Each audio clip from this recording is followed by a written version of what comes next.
हमारे साथ एक और बहुत ही ख़ास शख्सियत सलीम शाह साहब मौजूद हैं। उनके तासुरात भी हम अपने नाज़रीन तक पहुंचाएंगे।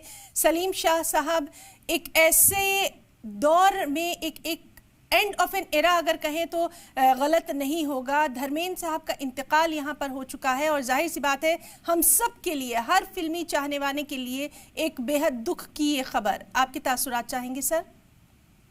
जी, मुझे बेइंतहा अफसोस है। धर्म जी सिर्फ एक युग का ही रिप्रेजेंटेशन नहीं करते थे, बल्कि उन्होंने जिस तरह के रोल्स किए, वेरिड रोल्स किए, वो एक कहना चाहिए एक ऐसी शख्सियत थे। और अंदर से भी, क्योंकि मैंने एक दो फिल्मों में जो उन्होंने प्रोड्यूस की थी, मैंने उनमें काम किया है और उनसे एक मिलने का और बात करने का शर्फ भी हासिल हुआ है। तो एक बेहद ही सुलझे हुए, बेहद ही सच्चे दिल के इंसान, इंसानियत से मोहब्बत करने वाले, इंसान से मोहब्बत करने वाले, एक बहुत ही हम्बल बैकग्राउंड से आए हुए इंसान, जिनका दिल आज भी, भले वो करोड़ों लोगों के दिल पे छाए हुए हैं और हमेशा छाए रहेंगे, लेकिन वो खुद बजाते खुद जो है वो बहुत ही सरल स्वभाव के, बहुत ही एक प्लेजेंट नेचर, एंड ही इस तरह के लोग इंडस्ट्री में बहुत ही कम हैं जिनका दिल धर्म जी जैसा हो। तो बहुत ही अफसोस और बहुत ही कहना चाहिए कि दुख से भरा हुआ हूं। मैं भी उदास ही बैठा हुआ हूं जी।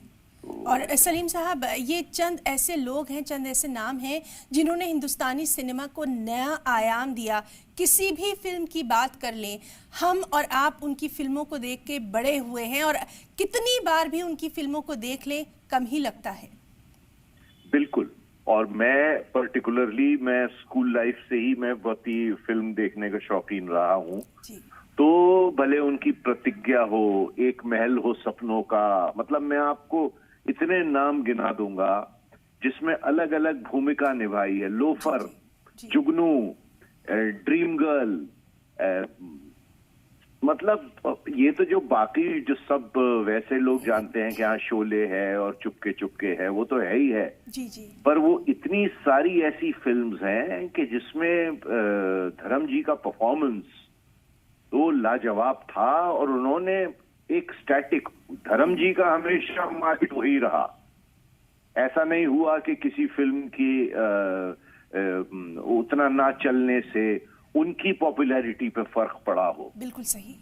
और जैसा मैंने कहा कि उनके जो गांव के या उनके एरिया के जो लोग थे, उनके घर में एक तरह का, ये समझ लीजिए कि शुरू के दिन बहुत काफी सालों तक उनका घर जो एक ओपन हाउस था कि भैया कोई भी पंजाब से आ रहा है तो वो चला जाता था उनके यहाँ, और वो उसको वो खाना पीना, ये वो रहना, जो गांव के लोग थे। तो ऐसे इंसान, ऐसे लोग कहाँ मिलते हैं।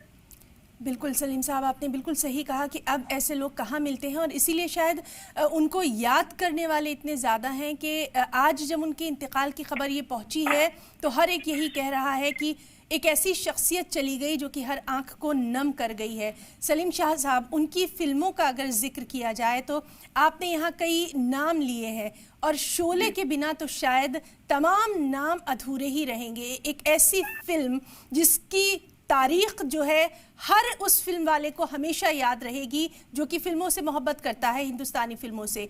ये जिक्र हम ज़रूर करना चाहेंगे। उस फिल्म में धर्मेंद्र जी ने कॉमिक बेहतरीन की, एक्शन तो था ही, साथ ही साथ हेमा मालिनी के साथ जो उनकी ट्यूनिंग थी वो हमेशा याद रखी जाएगी। बिल्कुल, वो एक समझ लीजिए माइलस्टोन है हिंदी सिनेमा में वो फिल्म। और उसमें धर्म जी का वो जो किरदार और जिस तरह से उन्होंने निभाया, और मतलब वो अपनी परफॉर्मेंस को एंजॉय कर रहे थे जी।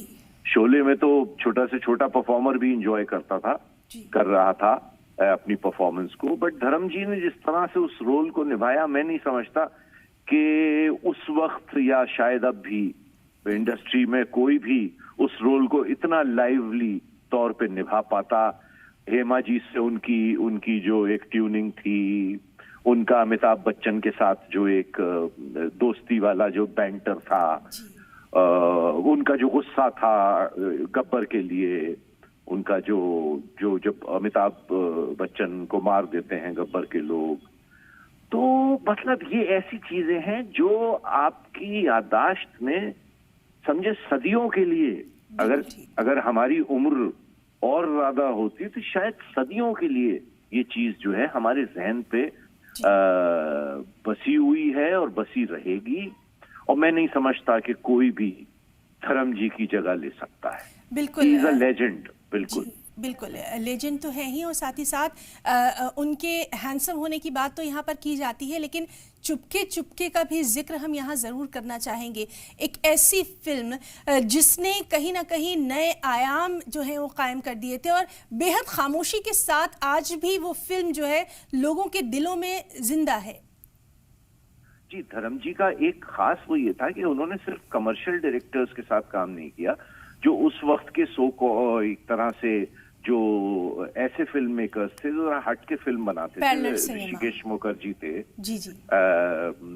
और सत्यकाम, उनकी फिल्म सत्यकाम बिल्कुल जी। और चुपके चुपके में उनका जो एक सटल ह्यूमर, एक मजाकिया अंदाज, बट बहुत ही एक ये नहीं कि कोई बहुत ही भोंडा या वो होता हो। और आप इंडस्ट्री में जितने भी लोग हैं इतना ज्यादा उनसे मोहब्बत करते थे। मैं आपको एक किस्सा बताता हूँ। मैं पनवेल में शूटिंग कर रहा था जी। और मैं जिस वक्त की शूटिंग कर रहा था तो सामने एक दूसरी शूटिंग चल रही थी। सडनली मैंने ये देखा, दूर था, करीब ये समझे 400 मीटर की दूरी पे था, कि एक गाड़ी आके रुकी और पूरी यूनिट, मैंने इतने लोगों को, मैंने कहा कौन आ गया, पूरी यूनिट ने जाके किसी के पैर छुए वहां पर। तो मुझे अंदाजा नहीं था कि कौन, फिर बाद में मैंने देखा तो पता चला कि धर्म जी आए थे जी। तो इतनी इज्जत थी उनकी, और वो इज्जत उन्होंने अपने अपने कहना चाहिए अखलाक से, अपनी मोहब्बत से और अपने खुलूस से कमाई थी। अपार्ट फ्रॉम जो काम उन्होंने जबरदस्त किया वो तो था ही था। जी बिल्कुल बिल्कुल सलीम शाह साहब, और चूँकि आपने उनके साथ काम किया है और इतना लंबा अरसा आपने देखा भी है, फिल्म इंडस्ट्री में आपने बहुतों को आते जाते देखा होगा। ख़ास तौर पर जो नौजवान अदाकार हैं, एक फिल्म उनकी हिट नहीं हो पाती है कि उनके जो दिमाग हैं वो कहाँ पहुँच जाते हैं, हम सभी जानते। ऐसे वक्त में भी धर्मेंद्र जी जैसे लोगों का तमाम लोगों को इज्जत के साथ पेश आना, हर एक को बहुत ही वो एक ममता वाला जो उनका हाथ था, वो तस्वीरें भी हम लगातार देखते थे। और ये चीज़ें हम अपने नौजवान नस्ल तक ज़रूर पहुंचाना चाहेंगे कि धर्मेंद्र जी से कैसे आज के हमारे जो तमाम एक्टर हैं वो सीखें कि बेहतरीन इंसान बनना बहुत ज़रूरी है। इसीलिए तो आज हम और आप उनको याद कर रहे हैं। बिल्कुल बिल्कुल बिल्कुल। और ये यंग जनरेशन जो हमारी ये आज की पीढ़ी है और आज के एक्टर्स हैं, उनको ये बिल्कुल सीखना चाहिए। ये सबसे बड़ी सीख है उनसे कि वो हर दिल अजीज रहे। और ऐसा नहीं है कि उन्होंने बुरा टाइम नहीं देखा। एक पीरियड था 90s में जब सनी की फिल्में काम नहीं कर रही थी, और उन्होंने एक पीरियड ऐसा देखा जो जरा सा डाउनफॉल था उनके, जो प्रोड्यूस की थी उन्होंने वो नहीं चली और ये सब। बट वो उनका जलवा, उनका जो एक इखलाक था और जो एक मोहब्बत थी, आप खुलूस था, आप किसी से भी मिलिए, मतलब कोई भी मिले उनसे, तो भाई क्या करें, एक ऐसी कहना चाहिए एक कमी, वैक्यूम छोड़ गए हैं वो कि जो इंडस्ट्री में भर नहीं सकता। बिल्कुल सलीम शाह साहब, आपने सही कहा कि एक ऐसा खला वो छोड़ गए हैं जिसको पूर्ण नहीं किया जा सकता है।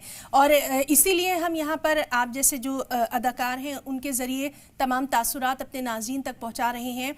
जो मुंबई नहीं पहुँच पाए हैं, लेकिन जो जहाँ है वहीं से अपना खराज अक़ीदत, अपनी श्रद्धांजलि जो है वो धर्मेंद्र जी को पेश कर रहा है। सलीम शाह साहब, हम ये भी आपसे समझने की कोशिश करेंगे यहाँ, बल्कि जो तासुरात हैं वो अपने नाज़रीन तक पहुँचाने की कोशिश कर रहे हैं कि एक ऐसा अदाकार जिसने शोहरत की बुलंदियों को छुआ, और उसके बाद जब थोड़ा सा वक्त अगर उनका ठीक नहीं था, उस वक्त भी उन्होंने सब्र तहम्मुल का दामन हाथ से नहीं जाने दिया। और हमने ये भी देखा कि कभी भी उन्होंने कोई ऐसी, उनके मुंह से कोई जुमला नहीं निकला, कभी कोई ऐसा तनाज़ा नहीं खड़ा हुआ। और आजकल जो हम देखते हैं कि पेपरैज़ी का दौर है, एक एक फ़ोटो के लिए किस तरह से इंतज़ार किया जाता है, वो इन तमाम चीज़ों से बिल्कुल अलग थे। एक उनका अलग दौर था और उसको उन्होंने ताउम्र कायम रखा। आपने बिल्कुल सही फरमाया, बिल्कुल ये बात आपने बिल्कुल जैसे कहते हैं कि hit the nail on the coffin correctly. तो यही एक बात थी जो उनको बिल्कुल स्टैंड आउट कराती है बाकी लोगों से, कि उनकी मोहब्बत, उनका जज्बा, उनका ये और उनका मतलब ये कि हाँ कोई किसी किस्म का कोई दिखावा नहीं था। बिल्कुल सलीम शाह साहब, बहुत बहुत शुक्रिया हम यहाँ अदा करना चाहेंगे। आपने अपना कीमती वक्त दिया, आपने तासुरात का इजहार हर दिल अजीज धर्मेंद्र जी के लिए दिया। हमारे साथ मौजूद थे मशहूर अदाकार सलीम शाह साहब जो कि अपने तासुरात का इजहार कर रहे थे।